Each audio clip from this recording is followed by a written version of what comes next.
The stakes have never been higher. The competition has never been stronger. 42 drivers, 25 rounds. One will be crowned champion.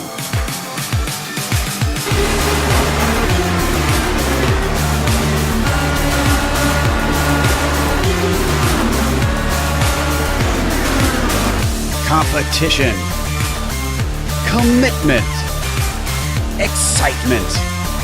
This is Lionheart.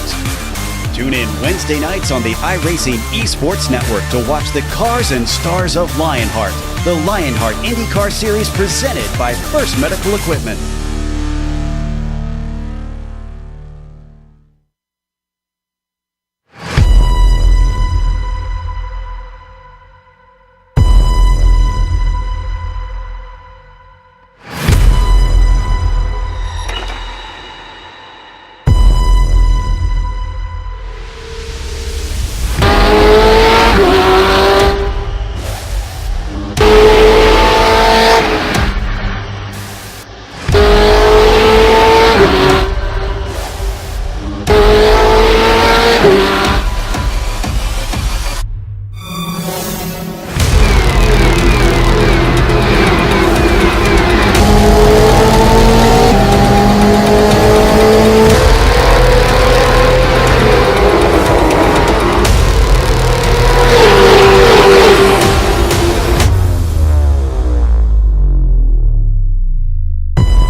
This is the original eSport racing game. This is iRacing.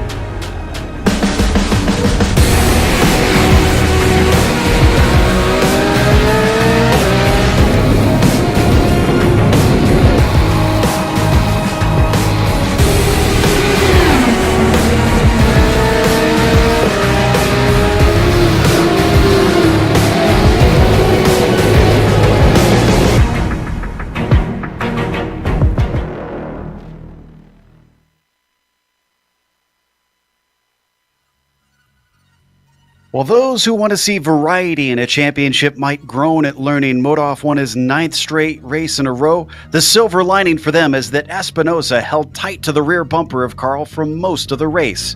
The high speeds that we saw at Sebring is a trend that will continue here at Watkins Glen. The walls are much closer and ready to bite very quickly should any driver make a mistake. Who will fall victim to the powder blue arm code today? We'll find out soon as we get ready to watch round 2 of the PRL GTE Sportscar Series, and you'll see it all live here on the Global SimRacing channel and the iRacing eSports Network. Hi, I'm Joe Peak, and with me at the booth is Nick Schmeg. Behind the scenes is our director, Sean Crackers Ambrose, and he's using cameras provided by Dougie Beard. Nick, the Glen is easily among the most popular tracks here on iRacing, and I think it's understandable. Why? Oh, definitely. There's no doubt that Watkins Glen is one of the fan favorites in racing, and I think that goes for all genres of racing as well, whether it's IndyCar, Formula One, NASCAR, or like we have tonight, sports cars. The track here in the Finger Lakes of New York always makes for some incredible racing. The Glen is 3.4 miles long, or about 5.5 kilometers, and the history here goes way back too. This used to be a street circuit when it went down the hill and through the village in front of all of those fans cheering and screaming. That's when Watkins Glen first became associated with speed. Safety precautions and an influx of renovations saw a permanent racing venue built a number of years later. It's a really fast track, and the 12 turns here do not put any kind of hindrance on that speed either. They're all wicked fast, and you'll see some bold and daring maneuvers into them tonight for sure. A lot of drivers love Watkins Glen, and a lot of fans do too. If you're not already a fan of the product on track here at Thunder Road, I think we're going to make you one tonight. And it starts with getting a passenger seat ride around the Glen in the GSRC Lap Guide.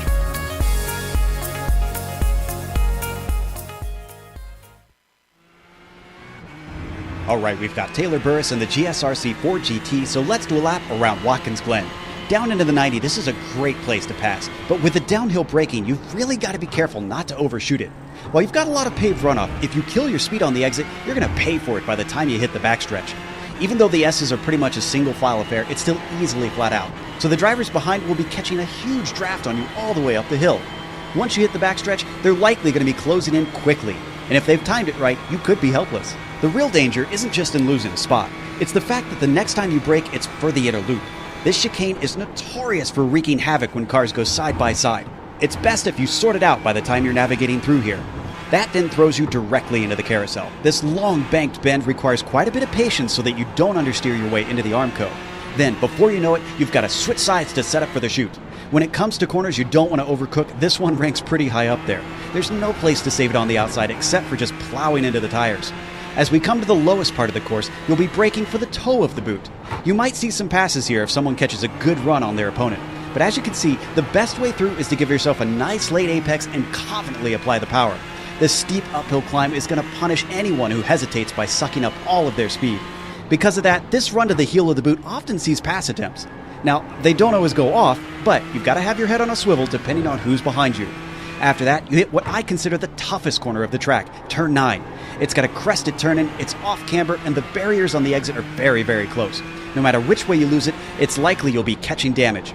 Then, into the penultimate turn, drivers will need a big lift and a fair amount of accuracy to carry speed through it. That takes us to the final corner, where it's almost like a street course. Understeer and you'll be digging your car out of the tires. But hopefully, if you've kept it all together, you've now finished a lap around Watkins Glen.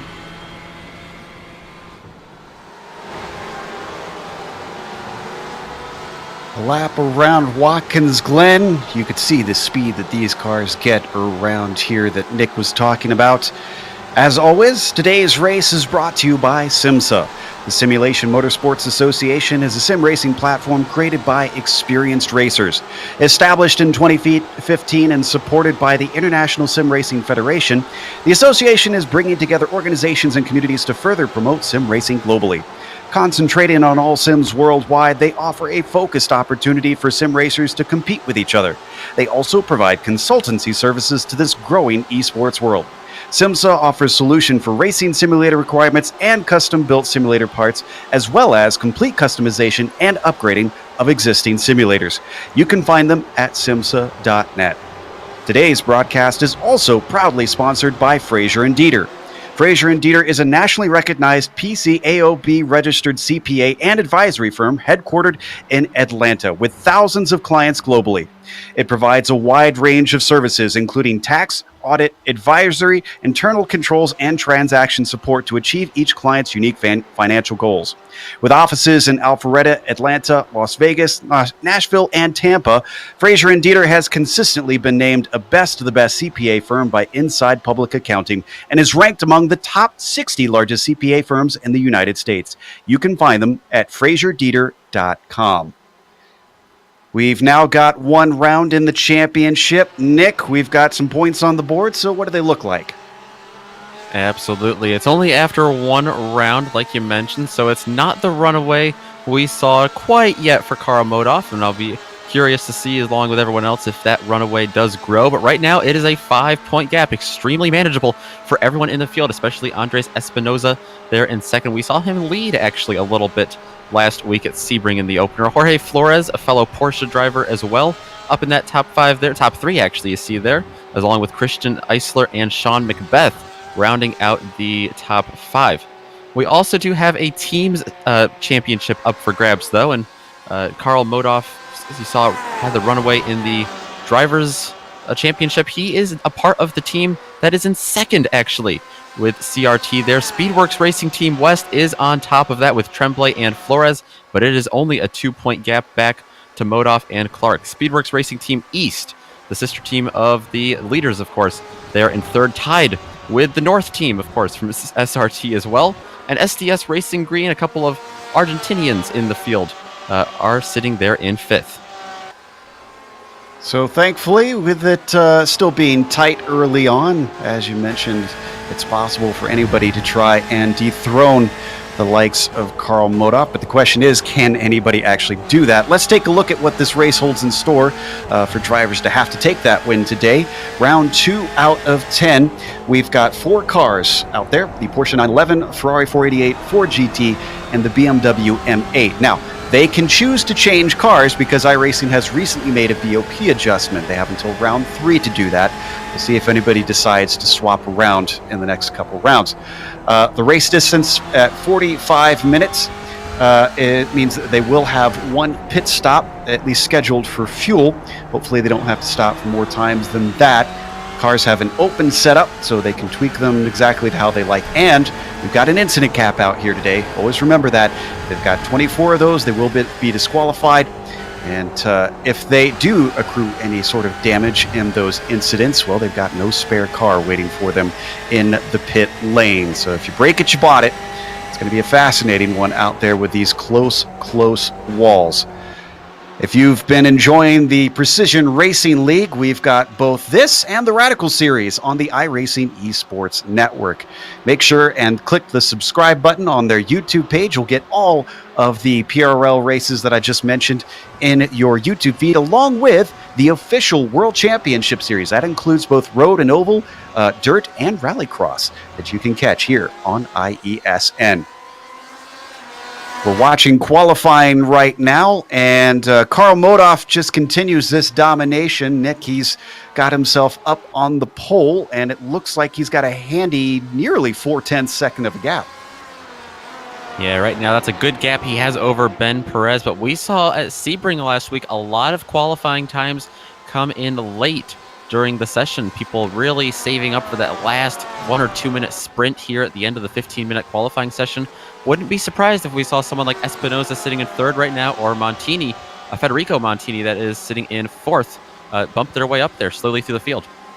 Now, here's a name that I'm glad to see getting ready to challenge Modoff. Ben Perez, back again. He was here last week, but he unfortunately accrued a penalty, I believe, got into a bit of a tangle. He's sitting on the 2nd row, so this is not going to be a hot lap for him. He's the one currently chasing Modoff on the timing screens instead of Espinoza. Indeed, he got off to a rough start last week at Sebring. He sits all the way down in 24th in the points right now. I would highly expect that to pick up, though, as long as he can put together some solid finishes. Like you said, sitting 2nd right now and looking good. So is Mike Richter yet to put a time in. He's got a hustle here. The number 51 car has done 2 laps out there. Both of them have been discounted, which happens when you have an off track. You've got to stay within the track limits on these qualifying laps, or else they are erased from the timing board. So without that time in, the 36 cars that do have a time in will all start in front of him. So if he's got some pace, this might not be a fun day considering the large field we've got out here. Yeah, and Watkins Glen is not a track that we see. It's not a track that comes to mind when you think of racetracks here on iRacing where you can go off track a little bit. There's a couple sections, of course, where you can pick up a 1X here or there, but a lot of times you have to treat this like a street circuit because those Armco barriers, like you mentioned in the intro, are so close to the track.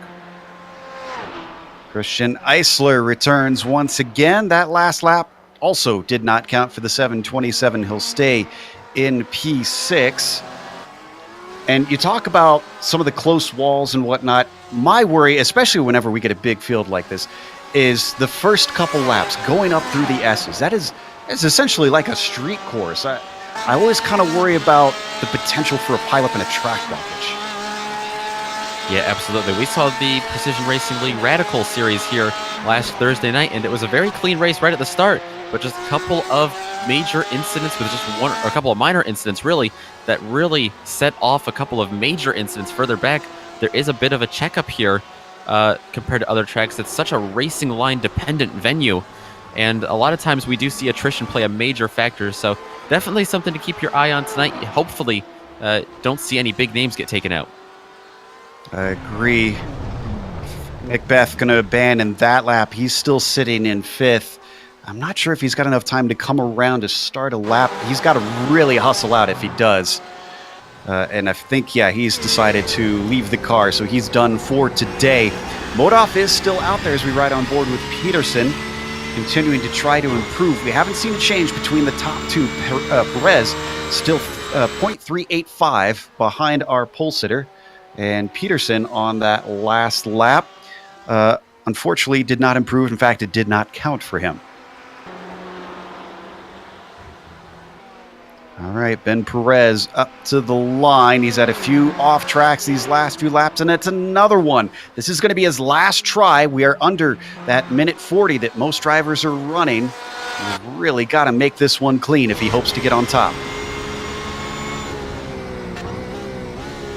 On board with Modoff, watching him come out of the boot section onto the main course. The tricky left-hander of turn 9. Looks nice and smooth in this Porsche. Could yet still improve on his lap time and extend that gap to everyone.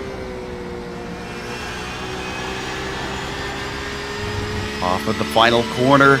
Let's see what the number 48 has underneath him. He's got a 40.6 as his fastest lap. That was a slow one for him. Must have been a warm-up lap. This will be his last try now. Now in the past... Oh, go ahead. It's going to be the last try for a lot of these guys coming through, so still a lot of real estate up for grabs here. Right now we have 36 drivers, like you mentioned just a moment ago, on the board, but 4 drivers yet to make a lap as well. Now, in the past, a couple races here for this series, we've seen something of a fuel race. We're watching Kenny Rodriguez come across from 20th. I'm curious to see if that will return, because Modoff sort of just has gone flat out since he started his domination. Maybe someone could get cute today?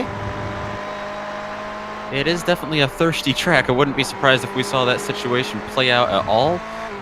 But then again, last week, you take a look at Sebring. Modoff really dominated the pit cycle there and the pit strategy, so I wouldn't be surprised if, even though we saw that, we saw Modoff pull away with a great performance. Perez's last lap was 0.2 quicker than his best, but that is not enough to overtake Modoff. So we just saw Eisler come across the line, but he'll stay in 6th. Now we go to Clark down in 12th. His fastest, a 1:41.8 around the final corner. He's staying with it, not giving up the lap. Let's see what this will do. Does not count. Federico Montini, the next one coming up in the number 5 car, sitting in 5th place, but he slows before the line. Not happy with that lap. Modoff abandons his final one. Guillemette also not going to concern himself with getting a faster lap. Maxi Sorella does stick it out and hits a 42.7. That's only good enough for 29th. Tyler DeZube stays in 8th, even though he improves to a 41.2. And that is going to be it for our field. Qualifying is over here for round 2 at Watkins Glen and the PRL GTE Sports Car Series. So let's go through your starting order. Carl Modoff going to be on the pole with Ben Perez starting P2. Jorge Flores comes back to try to challenge once again. He'll be finished 3rd last race at Sebring. Andre Espinosa, 2nd place last race, starts from the 2nd row but in 4th. Federico Montini, he had a good race here last year. He'll be P5 when the green drops. Sean Macbeth will be 6th, and then next to him will be Christian Eisler in 7th. Tyler DeZube starts 8th. Row 5 will have Dan Ravito in the inside in 9th, and Fernando Borda starts 10th. Behind them in row number 6, it'll be Leif Peterson. Looks like the driver out of Texas, starting in 11th, with Justin Ream behind him. The Baker's dozen spot goes to Corey Clark, teammate of Carl Modoff, who has the pole. I bet there's a lot of speed in that 24 car. He's going to start on the inside of Jean-Marc Tremblay and right ahead of Mike Cray in 15th. He is going to be alongside Pablo Uribe in the 25, one of the few Fords running out here today, along with Pete Moberton in the 28 car, Brett Thurman behind them in 18th, JT Costin in 19th, and Jerome Bertum going to be in P20. Kenny Rodriguez 21st, followed by Hugo Galaz in 22nd. Then you've got Josh Daniels starting 23rd on the field.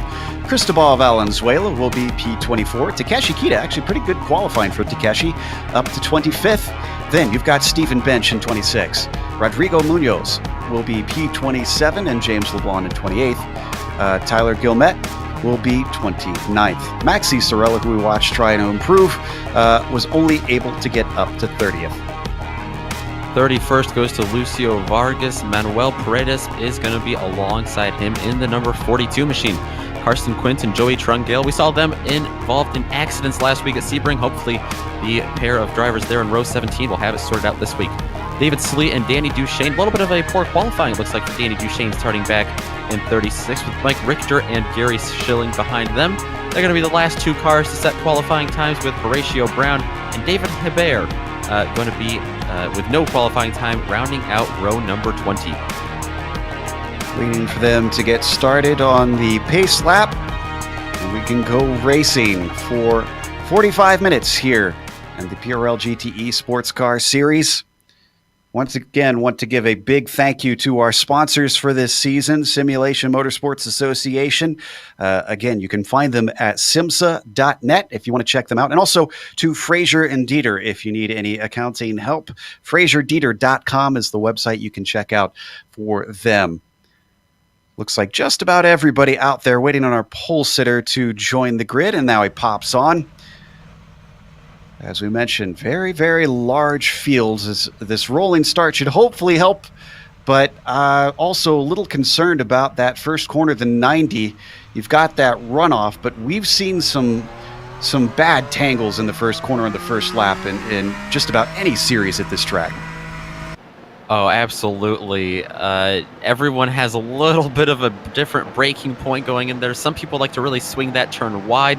You get up on the flat part there, the runoff that you can see them go by now up front. That is illegal. You can use that runoff, but you got to come back before you hit the grass. That's where the track limits are. And you got to be really careful when you come back on the track too, because there's often at least the cars to your inside there. Last season, at the start of the race, we saw fast driver Corey Ott get set back at the very beginning, and unfortunately the driver to the inside of him pushed him wide and into the Armco.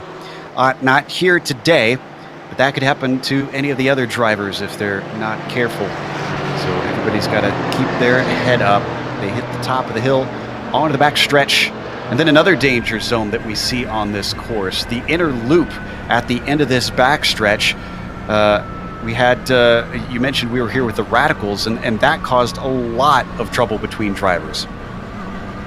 Yeah, it definitely did, and that's a turn that does not get along with cars that are very close to the ground often, so we might not see as much attrition come out of the bus stop here with the GT cars tonight, but nonetheless, definitely still a danger zone as you're trying to power through there and get down into the carousel here, which is a really tough corner here in the GTE cars as well.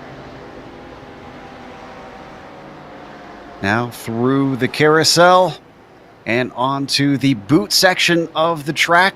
If you're familiar with watching this circuit with NASCAR, this is the extra bit that most of the road series tend to run. Extends it by roughly a mile and adds a few corners, not too many. The chute very fast downhill, and then it continues to plunge here into the toe of the boot. Might see some passes. You can see the Porsche pace car going to lead them along. The makes of the cars today are relatively decently mixed up at the top. We've got some Porsches. Well, actually, I say that. I look at the number of Porsches up in the first 3 rows, and I think that's a little bit overwhelming. So maybe not as mixed up at the very, very front, but behind that, we've got cars decently dispersed. And that's interesting too, because we had some drivers in post-race interviews last week at Sebring a little worried that maybe the BMWs would be a little overpowered and run away with this thing. I definitely don't think that's the case. We even have a Ferrari there on the front row with Ben Perez. All right, back onto the main course once again. Looking forward to round 2 and see what our drivers have in store. What does Espinosa have? What does Flores have? What about Ben Perez? Perez used to be in Karl Modoff's shoes. Seemed almost unbeatable at times. Has he been replaced? Today is going to be a good sign as to whether or not that is the case. Pace car peels in. Modoff has control. He accelerates away. And Perez does not get a good launch. He's already got a car to the inside. That is Jorge Flores looking to take second place away as they come down to the 90. He's going to have to get the launch off the corner. That can be tough off the inside. And he doesn't quite have it. Looking back in the background, it looks relatively clean. It is clean, just really clustered. Everyone side by side going through the field. Even that row 3 behind them, Espinosa and Macbeth, they're side by side as well as they go on the backstretch. We did have one incident. It looks like Rodrigo Munoz involved in that, as well as trying to spot the other car. That looks like Maxi Sorella. Otherwise, only 3 cars making contact in the first lap. Everybody else seems to be clean as they work their way through the inner loop and through the carousel onto the boot. Already, Karl Modoff extending his gap to nearly a second back to Ben Perez. Ben Perez did win that battle over Jorge Flores, though. He had a lot of Jorge Flores to deal with there on the first lap after he didn't quite get the start he wanted to. So good to see Ben Perez be able to fend him off now, and now he's got a sight set on Modoff ahead of him. But like you said, he's got a little bit of a gap to go to him. Cars still very close together. You can see a peak to the inside. That's Justin Rame, who decides to back out of it for 11th position. Dan Revito ahead of him. Now back onto the main circuit. Already Modoff heading through the penultimate corner and continuing to pull a gap. I said 1 second a bit ago, it is up to 1.2 now over Perez. If it is going to be a fuel-saving race and a draft race, well, Perez is not in a good position to make that happen. Behind them, we got a pass between Sean Macbeth on the inside of Espinosa, slots himself into 4th. And Macbeth and Espinosa, there are sister teammates. Espinosa coming out of SRT eSports East, Macbeth coming out of the North team for that. You're going to see a lot of those paint schemes, and I wouldn't be surprised if we saw them work together a little bit, at least in the first portions of the race. Looks like Espinosa going to back out of it, but not the case behind them. Christian Eisler fending off Federico Montini, who is ahead of Tyler DeZube. They all string back single file, but at the last moment here into the inner loop, it is a huge train of cars all the way down to P15 in this group. Yeah, really close nose to tail through there. One tiny slip up is going to cause big problems behind them, so hopefully they all get it settled through. Looks like side by side further back. It looks like Leif Peterson and Corey Clark for a moment were side by side. Yeah, this is for 13th. That was through the carousel. Peterson came out ahead of Clark in that 13th spot. Right on board as he gives chase. You can see up ahead that car to the inside. That is Dan Revito on Fernando Borda. He's trying to outbrake him. But back there, though, who was that? That was Corey Clark getting by Peterson as well. Action happening everywhere you look in the mid-pack.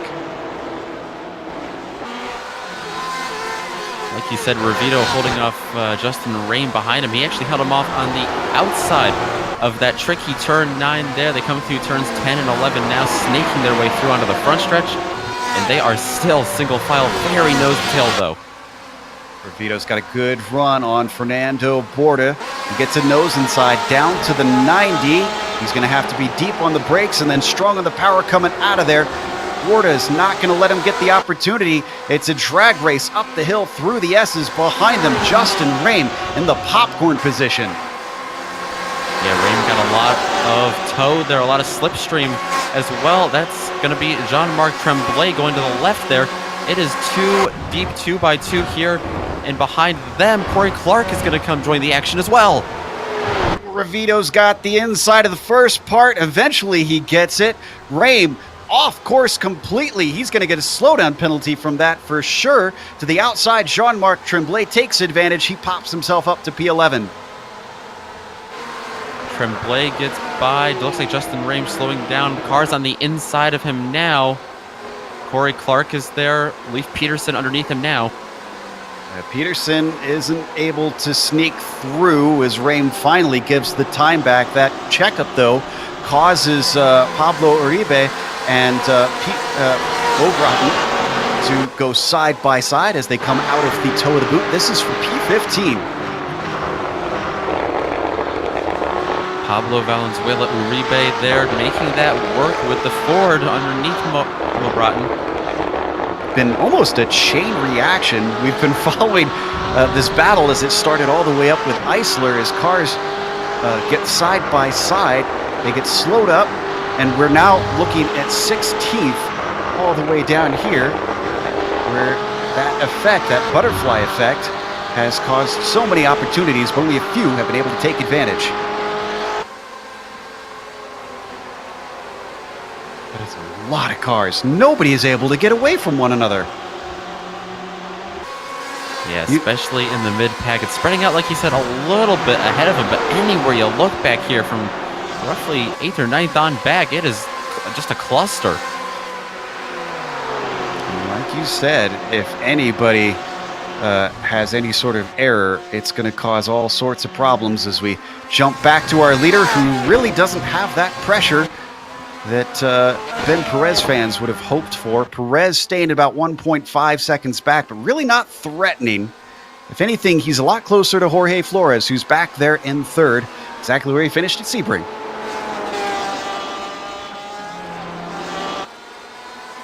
Bit surprised to see Espinoza, not a bigger threat today. He's fallen down to 5th, having started this race P4.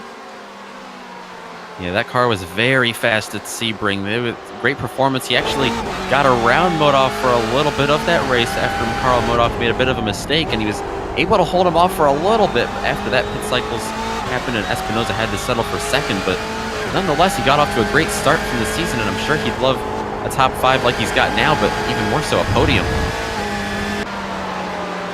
If we could jump to Jean-Marc Tremblay, this is back in 11th. They're at the head of this train.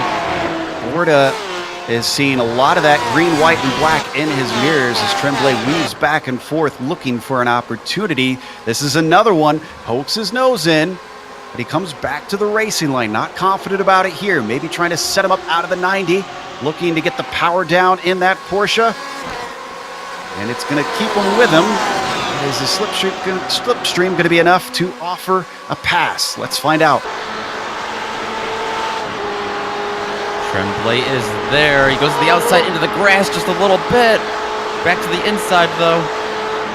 Big lift from Tremblay. Had to get out of it. Thought he was going to get squeezed off the track. Borda almost looked like he was surprised he was going to be at the left and pulled off to the right when they both made that same move. And we've got an incident in the back. This is Kenneth Rodriguez, slipping all the way down to the very, very tail.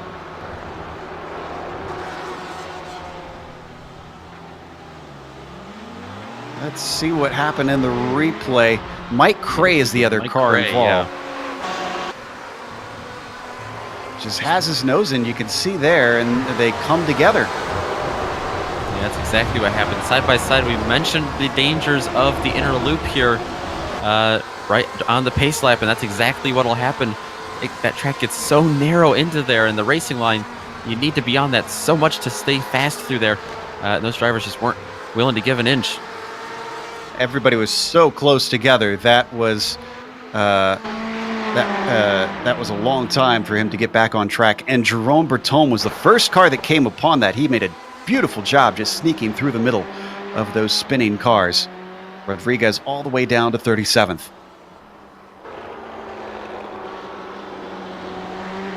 Looking at Ben Perez once more. Jorge Flores certainly keeping his eye on the number 74, the former champion in this series. He's closed in slightly, not huge amounts, but he's chipping away.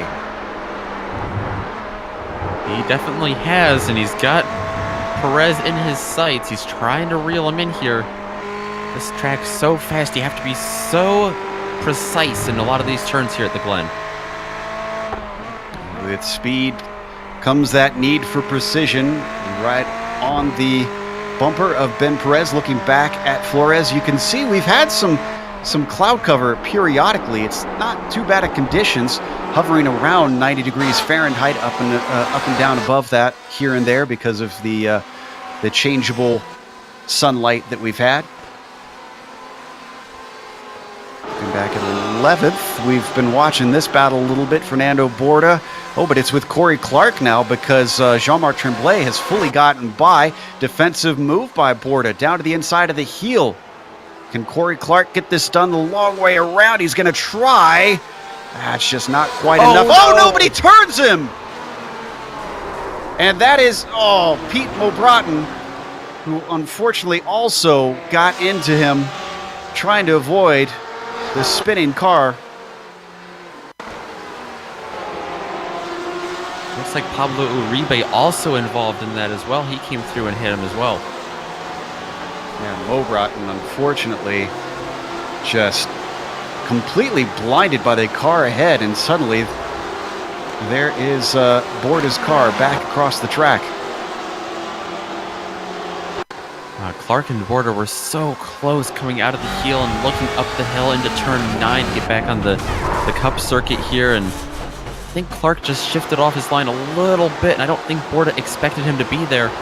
It's so hard to place the blame on anyone there. It's just such close racing. And I feel for Pete being sort of the innocent victim in that one. That brings us up to 7th place because Federico Montini and Tyler DeZube have themselves a nice little tussle going on. We're closing in on that pit window. Now, we probably won't see anything, obviously, early on here, Nick, with the fuel strategy stuff, but I do wonder with these big trains if anybody has been sneaky while we've been watching these battles. Well, definitely. I think people definitely have been. You don't need to put the power down nearly as much on a lot of these straightaways. If you're stuck right in the middle of one of those trains, you can save a little bit. And also, I wouldn't be surprised if we saw anyone want to bail out of those trains. Lots of traffic jams throughout the field. You might want to pit early just to avoid getting caught up in an accident.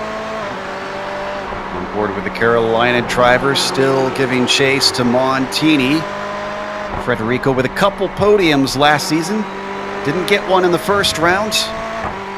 Comes across the line. He's still doing what he can to try and get himself into a position to claim another, but he's got a relatively decent gap up to 3rd place Flores. Ooh, big battle going on down here for 17th. Borda, who just lost 16th not long ago, has now got Stephen Bench going by. That car is not healthy. Look at this. It's like he's standing still. That's exactly what it looks like. Cristobal Valenzuela also getting by. You saw Tyler Gilmette also get a big run on him. He's right behind him, the fellow BMW driver. He's going to go side by side behind them. Takeshi Kita also wants a piece of it. Yeah, and I think Takeshi's got plenty of speed and going to easily get himself up into 20th now. Oh, this has got to be frustrating for Borda. I think maybe Borda's waiting for the pit stop to get this damage repaired. I definitely think he might be in just a couple more laps if Borda can hang on. Now, a driver that's had a good race is Stephen Bench. Started 26, and he did have a qualifying time, so in case Bill is watching, this is legitimate. He's up to 17th, number 84, a position gain of 9. And we're only a third of the way through the race. He's having a great race, and he's not done yet moving up. It looks like he's trying to make or had to hold off Cristobal Valenzuela there, actually. Yeah, that was a defensive move into the heel of the boot. Valenzuela was not successful. Stays back P18. Behind them, actually, very close between Gilmet and Takeshi Kita. Kita may have just recently got past Border, but he wants one more. Let's watch them come through the penultimate turn, then through the final corner on the front stretch. He gets himself a very good run, actually. He's closing in on the back of Gilmet.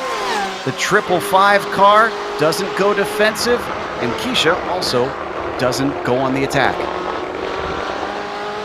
Keeping it clean and conservative right now back here for P19. A little bit of a three-car tussle behind them with Hugo Galaz and Dzube up in 8th. Dzube has a problem. He was finally getting past Federico Montini. They were side by side into the inner loop, and Montini decided to back out of it just as Dzube lost his car. What a great call by Federico. That was a fantastic last-second maneuver by Montini, like you said. And again, this is the exact same place we saw before. Might be a little bit of netcode between the two drivers. We did a good job keeping it out of the tires. But Dzube, just from that one mistake, falls well down the order. Oh, Dzube had another issue, actually, down into the boot with Josh Daniels, it looked like.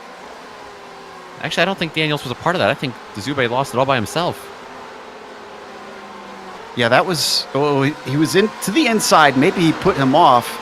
Could have been some marbles and some dirt on the outside of the racing line, and Dzube just lost it. We don't need the replay, but he backed it into the tires this time, so he definitely has a little bit of damage at the very least.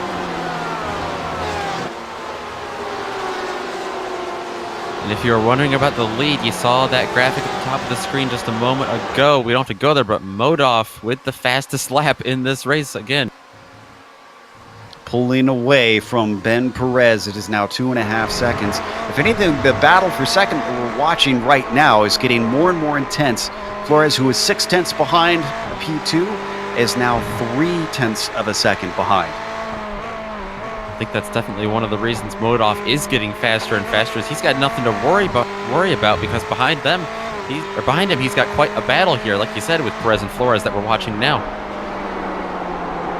It's been a great drive, a great season, you could say, by Jorge Flores, especially if he keeps this spot. 2 podiums in a row is going to be a very nice start. Not as good as Modov if he gets 2 wins in a row. Ooh, and looks like Dzube's lost another spot. Oh, no, actually, I think he was trying to pass Kita. This was in the carousel. This was very interesting. You can see it started in the inner loop, though, and then it finished in the carousel. Wow, Kita is being gutsy today. He was not willing to give that one up.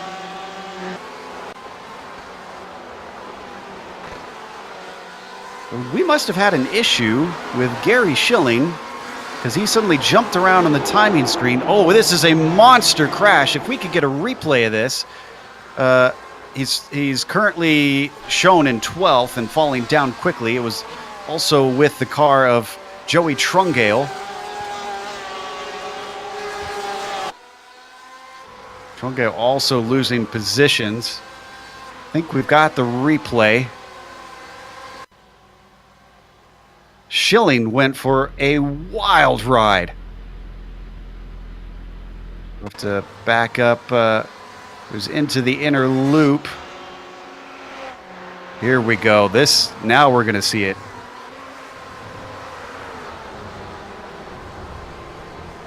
Wow. Yeah. Almost over the catch fence even.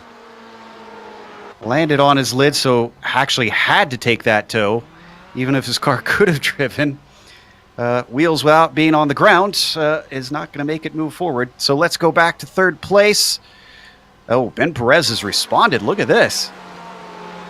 He definitely has. That gap opened up again just a little bit. Flores was right on his tail, and Perez is not going to let him get much closer. Behind Flores, though, Sean McBeth has joined the fun up here as well. He's in P4, looking to get around his teammate Alpharetta.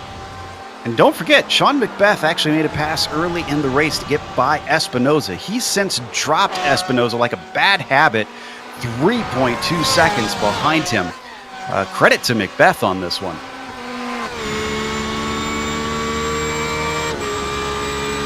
Absolutely. He's had a great run, sitting 5th in points as well after Sebring. So if he can hold on to this at least 4th place finish, he's going to have a great scenario early in the season. Yeah, whatever has bewitched Macbeth, he needs to continue to drink this potion because this is a fantastic race. These 2nd, 3rd, and 4th place cars all in a train of 3 and have not been able to separate from one another for quite a while. Let's go back to the battle for 8th, Revito and Tremblay. That's Tremblay to the inside. Revito does not defend. In fact, he breaks early. He's going to let Jean-Marc move through. More of those sister Speedworks cars. Behind them, a good battle as well between Clark and Rame. Both these drivers we've watched in battles all over the place, it seems, except not with each other until now. Justin Rame about 0.4 of a second behind Corey Clark. That is Leif Peterson that you see in the background with them. We watched Leif race last night in the Autobahn Sports Car Challenge at Daytona, but not in a GTE car. He was in the HPD for the prototype class and certainly didn't look like he had the speed in that higher downforce car. He's found it once again here today, looking at a potential top 10. He's looking into the top 10, just not quite there yet. He's in 12th. He started 11th too, so he's going the wrong way, but he's not losing too much at all. Yeah, still a bit of race to go for him to try and make up for that. And I don't know about you, but Rame's been blinking quite a bit on my screen. In fact, I'll have to keep an eye to see if he's going to get a disconnect here because, oh, he's back once again. Ooh, that was a long time gone. This is behind them, Brett Thurman, P13, pretty much in no man's land. One of the few cars that's managed to find track to himself out here. And once Ben Perez found himself some speed, Flores finds a little bit too. It's back down to 0.4 of a second.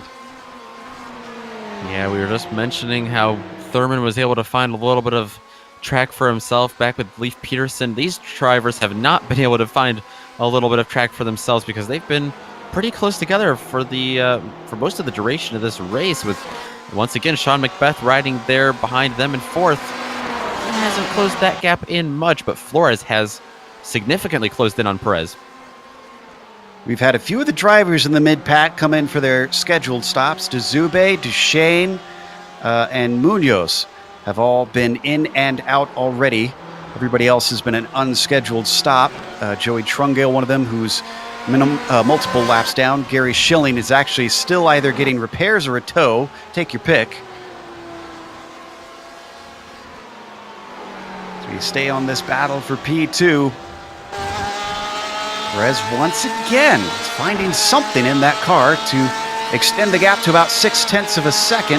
Now Macbeth. Maybe it's not Perez. Maybe it's Flores who's having the ebb and flow. Looks like Perez is just a lot better than Flores in the boot section of the track, and then everywhere else might have something to do with one of the wing, maybe the wing setting or something in that setup that's just making Flores a lot faster on this portion of the track. But now he's got Macbeth in his mirror.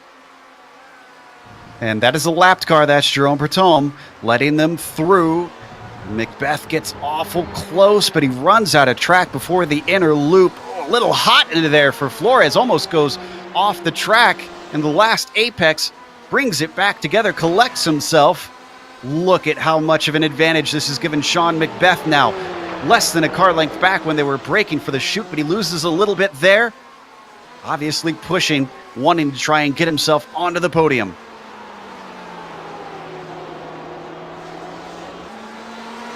Flores struggling just a little bit in that uphill section in the tow. I think Macbeth's biggest fan right now is Ben Perez.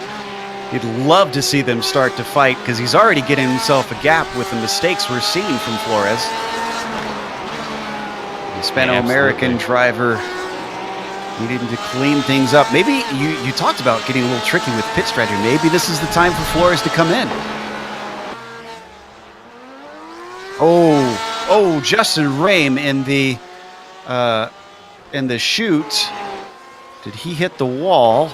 He was giving chase on Clark still. Oh, he took a look. Oh, maybe that was too ambitious on his part. Yeah, just got a little hot in there. Like you mentioned, he was looking underneath Corey Clark and just kind of lost it down there at the bottom of the track. He didn't hit anything initially. He slid, but then rapidly trying to get off the track to stay out of everyone's business, he ended up hitting that Armco, and I'm not sure how much damage that gave the front end of that Porsche. I don't think too much.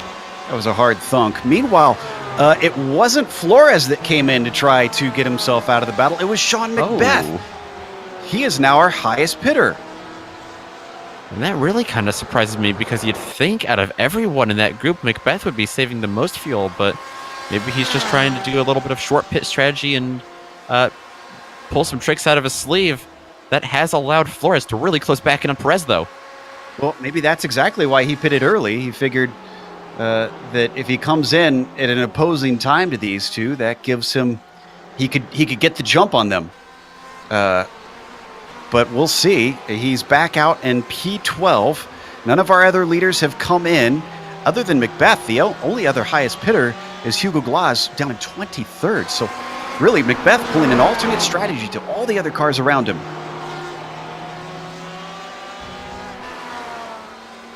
Let's see if Perez and Flores respond.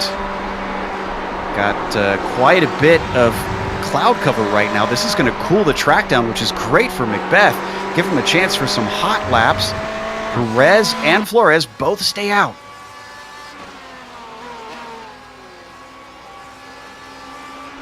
It'll be interesting to see if they come in at the same time or if Flores jumps him. Yeah, and about 6 more minutes before we start to get to the end of the pit window. So they've got a couple laps. Let's take a look at that mid-pack yet again. James LeBlanc in 19th with Mike Cray, two drivers who haven't got a lot of love, but this is a great move there from James LeBlanc, using the outside line to carry the speed into the corner and keep Cray behind. And that next car ahead of him is actually Ken Rodriguez, who actually got by both of them earlier in the lap, looks like. LeBlanc, who I was also impressed with in his qualifying, finds himself... Oh, and who's that off track? That's David Slee. That's for position, those cars going by. The final corner was a little bit too difficult for David Slee, the number 38, with a big slide. I wonder if he was trying to get a slow down for pit entry, and braking while the turning there didn't agree with him. Well, and very similar to what we saw with Rame, he tries to get it going and slams the nose into the blue walls. And he doesn't take it into the pits, fascinatingly. I'd like to stay out, so maybe that wasn't it. Maybe he just coincidentally lost it right in front of the pit entry. Seems to be the case. Slee returns in P20. We do have a leader in this race. I know we haven't shown him a whole lot, but Carl Modoff looking at race number 10 in a row if he keeps this up. That gap just keeps getting bigger and bigger, too, because Perez and Flores are still fighting for the position behind him. This is... we almost have to be a little bit in awe in what we've been witnessing this last season and this season's start with Carl Modoff. It's his Vettel-esque performance with the way that he can just keep winning and winning and winning. Is there anybody that can stop the number 48 Porsche? Looking at 7th place, Tremblay, Ravito. We're watching them have some back and forth battles earlier on in this portion of the track. But Ravito looking a little slow through the carousel. That gap gets slightly bigger. It's up to 0.6 of a second now to the 927 car. Oh, and what's going on with Kira here? Oh, there's a traffic jam back here. This is for 13th spot. That's Stephen Bench in front of Takeshi. And Takeshi is just climbing over the back of that spoiler. He ducks it in deep on the brakes. Bench going to deny him. Kita gets another run at it. Holding the middle of the track, Stephen Bench forcing him to go the awkward long way around. Kita says, thank you, I can do that easily enough. And look at that! Wow. That is the move of the race for me. Can we get an onboard replay of Takeshi Kita? I'm not sure that I've seen anybody complete a pass around the outside, especially when they didn't have a nose ahead under braking. Look at this. Just powered around him. I don't care if you go defensive. I'm taking the spot. Look at that. There's no way Stephen Bench ever had a clue that that was going to come up out of his mirror on the left side. Kita continues on with that 13th spot gladly. We've had a couple other stoppers. Andre Espinoza in 11th has himself in and out, but he is still behind Sean McBeth. He was not able to close that gap with the pit stop. Corey Clark has just completed his pit stop.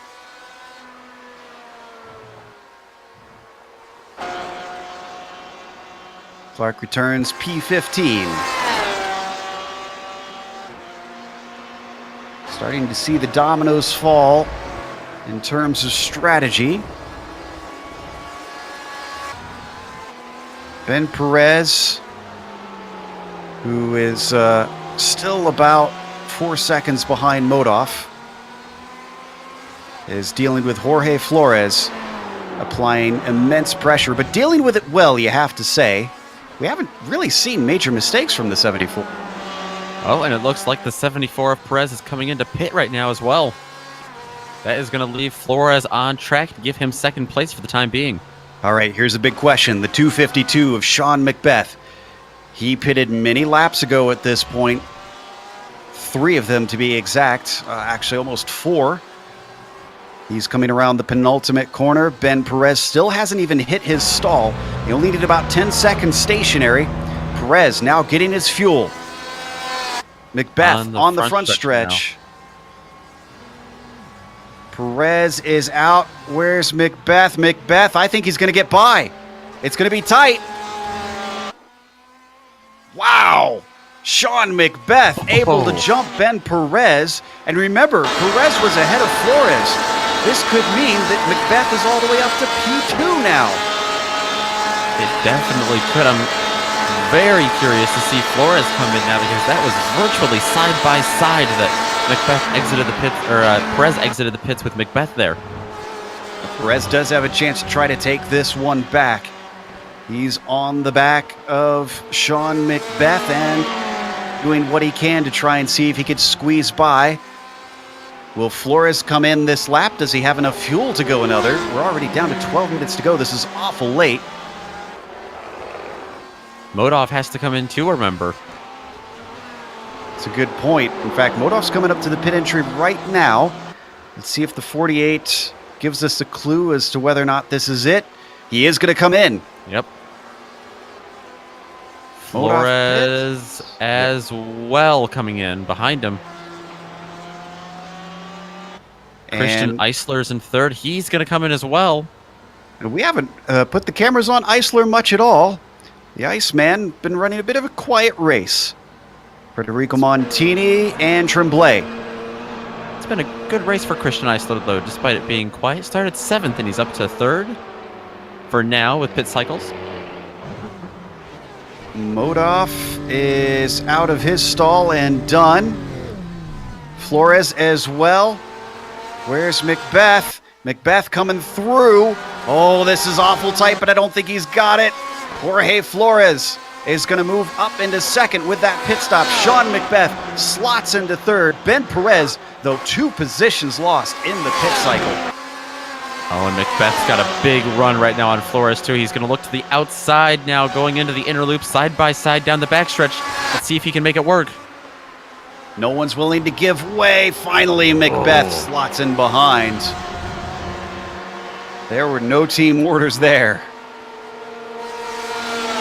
This is good news for Ben Perez, because as we ride on board, he's got a front row seat to the action. He knows that if they start to battle once again, that could open the door for a pass attempt. Yeah, absolutely. He did mention it, though. They are a team. They are sister teammates with Speedworks Racing Team. I'm curious to see if there's any working together just so that that doesn't happen, just so that they can pull away from Perez. However, time is running out for that strategy to happen, down to 10 minutes. But here's the other fascinating thing. This is two makes in this battle. The Speedworks cars are both Porsches, and then you've got Perez in a Ferrari. Now, traditionally, we've seen in the past, Nick, that the Ferrari is pretty good in high-speed corners, very well balanced, and the Porsche is good in low-speed corners, just powering off of it. But we should see the Ferrari ahead by that theory, according to how this track is.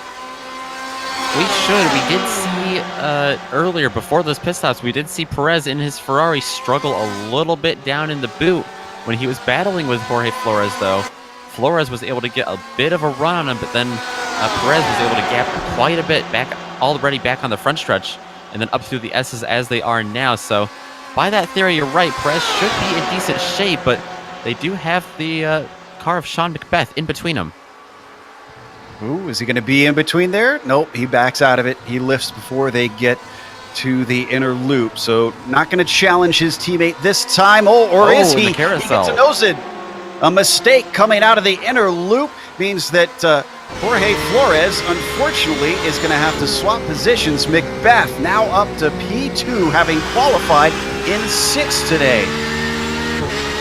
Definitely did not expect the pass to come there, but that's just where the mistake from Flores happened, and that almost allowed Perez to slip through as well, but it only gets him back up to the bumper of Flores. It doesn't quite get him around him. One thing we haven't mentioned is they've actually closed the gap to Modov slightly, 3.8 seconds from Macbeth to the number 48 car. So I noticed it looked like when Modov was coming out of the pits that they were a little bit closer than I expected behind him, so I'm wondering if Modov had a little bit of a slow stop. Well, he was probably using a little bit more fuel. He was in there, he was stationary for 10 seconds versus Macbeth, who was stationary for 9. So that explains it somewhat. But Flores and Perez, actually all of them, sub 10 seconds, with Perez, naturally, as you'd expect, taking about half a second longer than Macbeth and Flores to fill up his fuel. So that could explain it. Oh, we have quite the traffic jam back for 13th. It's currently being led by Hugo Galaz. Tyler DeZube is behind him, and then the teammates of Takeshi Kita, and then Valenzuela behind him, causing a little bit of a four-car train. Galaz dealing with it well from now on that number 18. With the orange Ferrari of Tyler DeZube, I'm not sure how long he's going to want to sit back there. Remember, he lost a lot of positions. He was fighting for much higher spots earlier, and a horrible run off the final corner for Hugo is going to offer an opportunity for DeZube. He gets covered off by the inside on Galaz. Looks to go the long way around of the 90, but that's going to backfire because here comes Takeshi Kita. We've seen Takeshi Kita make some amazing moves tonight. Down in the carousel, he had one. Coming up on the outside, uphill in the boot, he had one as well. And now he's got a big run and coming onto the backstretch as well with DeZube in front of him. He's looking. He might get boxed in. Did not want to try and make it 3 wide. DeZube, though. Oh, the second time he's going to mess up the corner. And Hugo Galaz runs into the back of him trying to get out of the way. Kita, 2 positions in 1 corner potentially as we watch DeZube try to get back onto the track. And indeed, Kita finally seals the deal around Galaz. Let's go back to the replay of this incident. Tyler DeZube on the outside, turning right into the inner loop and just outbraked himself. It looked a bit, just the car got unsettled, maybe even a little bit of net code there. He came back on track in the worst of spots, right on the hood of Hugo Galaz. Yeah, he was just along for the ride, and Galaz couldn't have known where in the world he was. I think you're right. I think that was netcode that sent DeZube off, unfortunately, which is sad to see because that was very intense and respectful up to that point, unfortunately.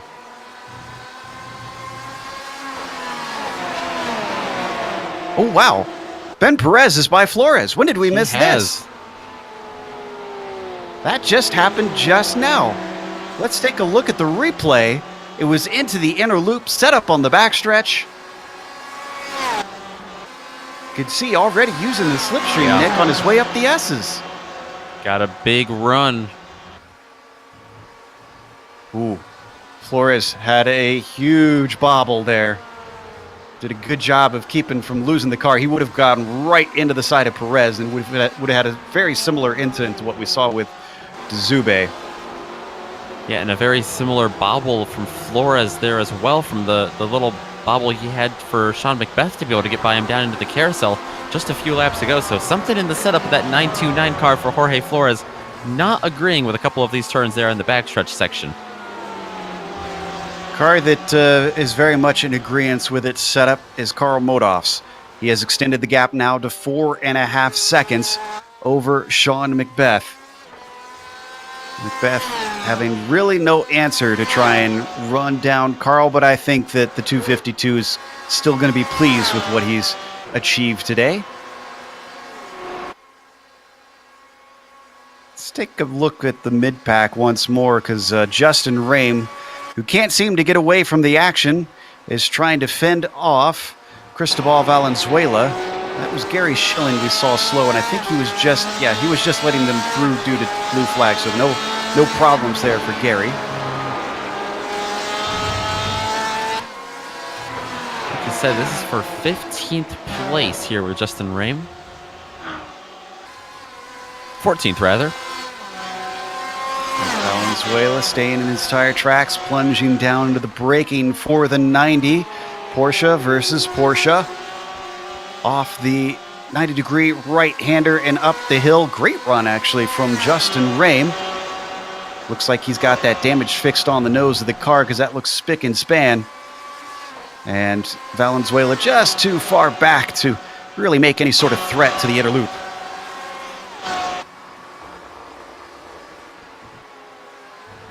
Flores has closed that gap back in. He definitely has, just a little bit.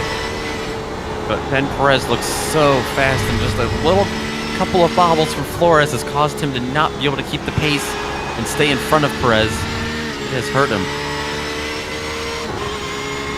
Perez looking to get a podium today after having a miserable race last time at Sebring.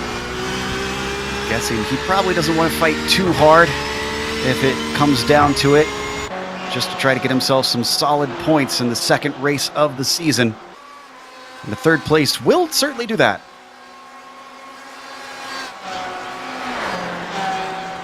And 3 minutes left on the clock. They go through the bus stop chicane one more time. Ooh, a little hot into the corner. Oh, Ben Perez with a mistake. Flores knows it. He immediately gets to the inside through the carousel. And that is all he needs, or is it?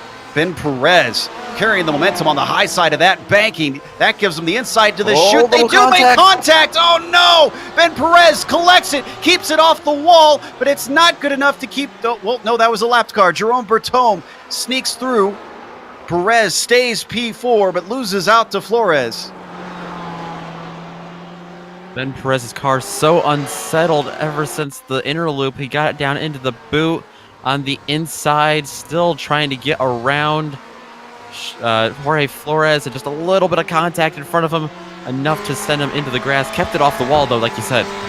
Watching from on board on this replay, you know, I can't really blame Flores too much because it does look like Perez kind of washed out a little bit. Flores maybe didn't expect that, and it was the lightest of touches.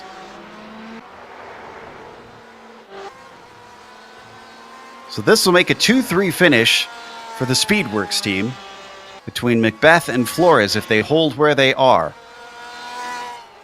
We've seen some penalties from last round. The stewards said at multiple occasions on those penalties gave points penalties due to positions not being returned if there was contact. And I almost wonder if Flores himself will unfortunately be lacking a few points after this race. This is 20th place, Mike Cray, just behind Stephen Bench.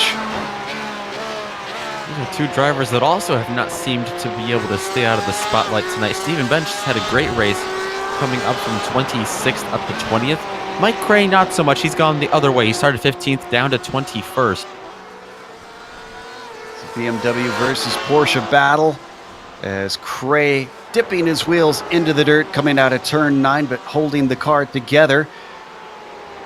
Just about 2 car lengths back from the black machine of Stephen Bench. Doesn't get himself nearly a good enough run to attempt to pass into the 90. White flag going to come out this time for this man. Club West's number 48 car, Carl Modoff. Won every single race last season. Won the season opener here for season 2 in 2019. White flag comes out. This streak going to extend to 10 races in a row very soon.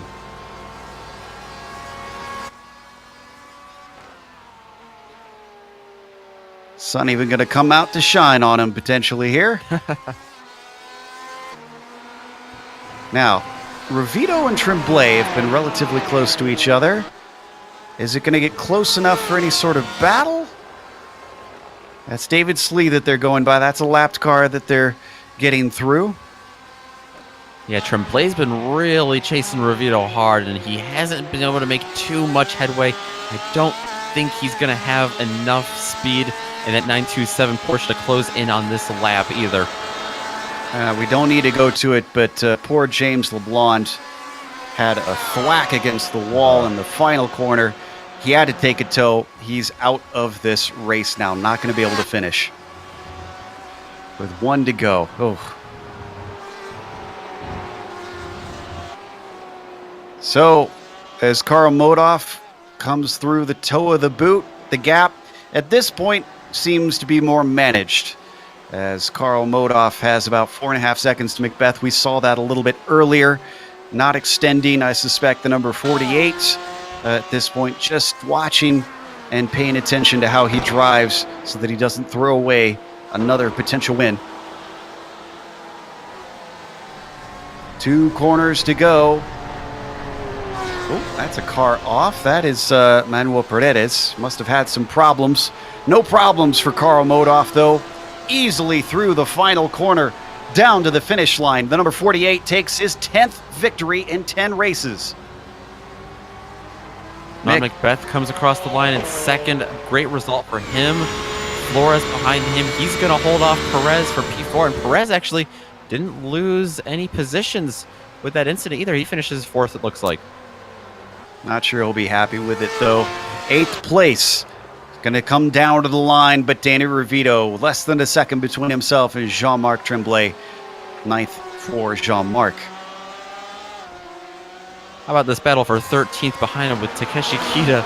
Again, Takeshi Kita front here of another car. That's Justin Rame this time, and 14th behind him in the 88. I don't know if Rame's going to have enough to get around him. He's got 2 turns left. Oh, he's awful close, though. All it takes is a good run off the corner. Does he have enough space to do that? He's very strong. Whoa. Kita going to try to hold him off. Whoa. I don't think he's got the momentum. It's down to the line, and Kita takes 13th. Heck of an effort, though, by Rame. Never give up, never surrender, that's for sure. Last few cars heading home. Duchesne and Quint close to each other for 21st. We had quite a few cars finish on the lead lap. I think 25 of them, if I'm seeing correctly. Looks like Duchesne going to beat Quint home. And that's going to be the last of our cars battling. So let's take a quick break here on the Global Sim Racing channel. Round 2 brought to you by SIMMSA, and Frazier Deeter is going to be back for the post-race show. We'll have the unofficial results as well as driver interviews, and on screen, you're going to see all the upcoming races here on the GSRC.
welcome back to Watkins Glen International. We just watched round 2 in the PRL GTE Sport.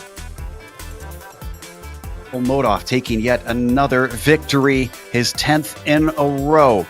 The big story was Sean Macbeth, who I think impressed both Nick and I, going from 6th on the grid to 2nd, using the pit stops to perfection, jumping his teammate eventually with a well-executed pass through the inner loop. Jorge Flores eventually fell down to 4th, but recovered, managing to get by Perez to take a 3rd. A little bit of controversial circumstances for that, though. Perez, who started on the front row, slipped down to 4th. Looking a little bit rusty in this series, these first 2 races, but I couldn't put the blame on him for that final incident that put him off the podium. Andre Espinoza, anonymous today, really, you have to admit. Started 4th, finished 5th. Just really never saw him in a battle today. Christian Eisler as well, taking P6. Federico Montini with a good finish in 7th, and Dan Revito coming home in 8th. Very close battle between himself and the driver charging forward, Jean-Marc Tremblay, from P14 to 9th. Corey Clark rounds out your top 10. Behind them, the driver that started 11th is going to finish in 11th. The 913 car of Leif Peterson is going to finish there in front of Brett Thurman. He charged his way forward from 18th to 12th, but if you want to talk about charging forward through the field tonight, I don't think there was a guy that did it better than Takeshi Kita. He had one heck of a race with 2 or 3 humongous spotlight moments and some just incredible moves. Takeshi Kita is going to finish 13th today in front of Justin Rame. Beat him out there at the battle. Even at finish, he was still battling. Cristobal Valenzuela had another great race. He comes home in P15 after starting in 24th. Hugo Galaz and Kenneth Rodriguez will be behind them, followed by Lucio Vargas, Rodrigo Munoz, and Mike Cray rounding out the top 20. 21st goes to Danny Duchesne, who was just in front of Karsten Quint at the line. Josh Daniels, 23rd behind them. Then Tyler Gilmet in 24th. Mike Richter finishes P25, and the last car on the lead lap is Fernando Porta in 26th. Then Stephen Bench, first car lap down in 27th. David Slee with some action today, finishes 28th. Manuel Paredes, 29th. James LeBlanc takes P30 in our very large field today. Yeah, and that large field continues back into the 30s. The driver out of the Carolinas, Tyler DeZube, had some trouble. He's going to finish 5 laps down in 31st. 7 laps down, it's going to be Jerome Bertum and Gary Schilling in 32nd and 33rd, respectively.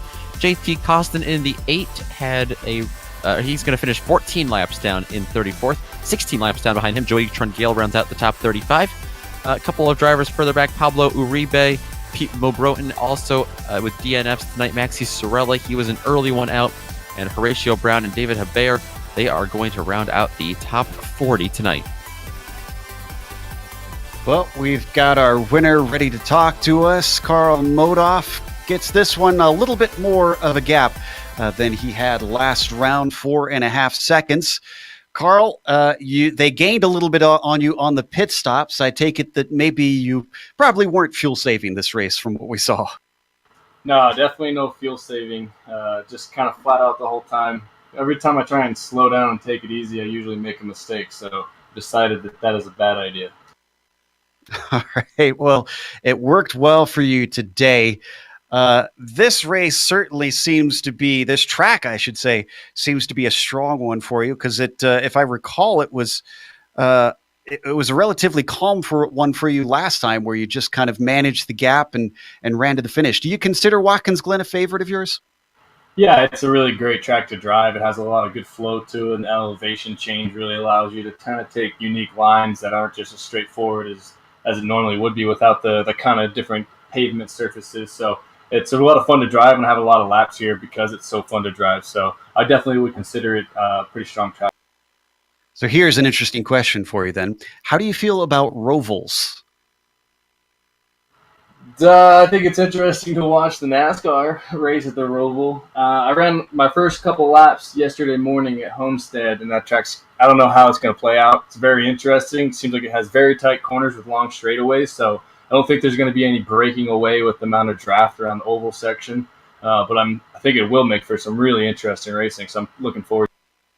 Well, we are too, because it's been a while since I've been able to call a race there. Congratulations on your 10th victory in a row. Awesome. Thanks, guys. Thanks for announcing, and thanks to Corey Clark. He sent me the setup that I ran this weekend, so big thanks. That was our winner, Carl Modoff, that we just heard from. Up next, Nick's going to talk to Sean Macbeth, who gets the second place. Yeah, Sean Macbeth coming home in P2 tonight after starting 6th. And Sean, I'm curious, with Carl Modoff dominating the way he is, does the rest of the field just consider second place winning? Pretty much. I mean, Carl's off in his own world up there. He's quick, man. For a second there, I thought, oh, maybe I might have a chance, but he just kept taking off laps a 10th, quicker 10th. Yeah, we saw that the purple laps, the graphic for the fastest lap keep flashing up for Modoff.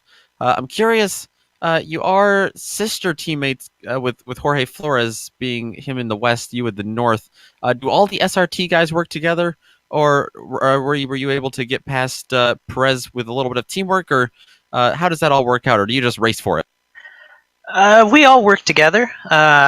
We help each other with setups and driving tips and all that stuff, and then even in the race we'll work together. But I just took a gamble and pitted early on my own, thinking, well, I was kind of stuck behind Jorge and Benjamin there, and so I thought I'd dip into the pits, get my fuel out of the way, and ended up coming out in front of him, at least Benjamin, and then had to battle with Jorge. But that was a good inter-team rival. He and I run a lot of the endurance races together, and it's a lot of fun racing with him. So that was pretty fun. Yeah, absolutely. The pit strategy absolutely worked out for you, and that answers my next question about how the fuel strategy played out. I am curious as to know your opinion. You do have until week 3 to change cars. I expect you will be sticking with the Porsche. We saw Ben Perez kind of struggle with the Ferrari. Did you think that was all the BOP working in your favor, or were you guys just purely faster than him tonight? Well, the first round I actually ran the BMW, and I changed to the Porsche this week. I feel the Porsche just fits my driving style better. I think the BOP is really good across all 4 cars right now. The Ford may be hurting the most, obviously, by the attendance. But I just prefer driving the Porsche over all the other 3. It fits my style best, and that's what I want to go. All right, so the Porsche fits your driving style. We just asked Carl Modoff, do you think the Roval next week at Homestead is going to fit your driving style? Because that's a unique one for sure. Oh, that one's going to hurt. That's going to be a tire killer for the mid-engine cars. I think the BMW is going to be the strongest there, especially with that bank turn. But we'll see what happens. There's probably going to be some pretty interesting setups thrown on cars. I'm interested to see how it goes. I've been on iRacing since 2012, and I've only done 1 race in a GT car at Homestead B. So I'm interested. Yeah, should be fun. I definitely think there's a lot of uncertainty with a lot of drivers like you going into that. So we'll let you go for the night. Congratulations on your second place finish tonight, and hopefully we get to talk to you in the booth, at least if not at Homestead, in the near future. Yeah, hopefully. Just want to thank the team, all the guys getting together, all working together. It's a lot of fun, huge help. I want to thank you guys for broadcasting this. I think it's huge right now with eSports going the way they're going. So I really appreciate it, and it's a lot of fun knowing that people are watching you, besides those who are in the sim. So yeah, thanks, guys. That was second place finisher Sean Macbeth. Double toil and trouble on the podium with Speedworks, getting a 2-3 today for them. Let's close up before we go, and of course give a big thank you to our sponsors. Simulation Motorsports Association can be found at SIMMSA.net. If you would like their help or just getting involved in the sim racing world online, they can help point you where to go. And also to Frazier and Deeter. Again, if you need their services, you can find them at FrazierDeeter.com for anybody who would like a CPA advisor. Thanks to iRacing for bringing us back on the iRacing eSports network. Again, try and click that subscribe button on their YouTube page when you get the opportunity. They've got so much awesome stuff, not just from us here at the GSRC, but many different broadcasters. Thanks to the companies that provide the software and hardware for our broadcasts. You can see them listed here on your screen. Additional thanks go to June Lalonde, who provides our wonderful music. See the screen for how to get a hold of more of her great work. Thanks to the team today, Nick, Sean, and Doug. If you'd like to find out more about GSRC, including upcoming races, you can find it at globalsimracingchannel.com. You can also check us out on social media. We're on Twitter at GSR Channel, Facebook at Global Sim Racing Channel, and Instagram at GSRC_Graham. As we mentioned, going over to Florida for Homestead on the Roval. I'm really fascinated to see how that all plays out. It'll be Tuesday, April 2nd at 9 p.m. Eastern.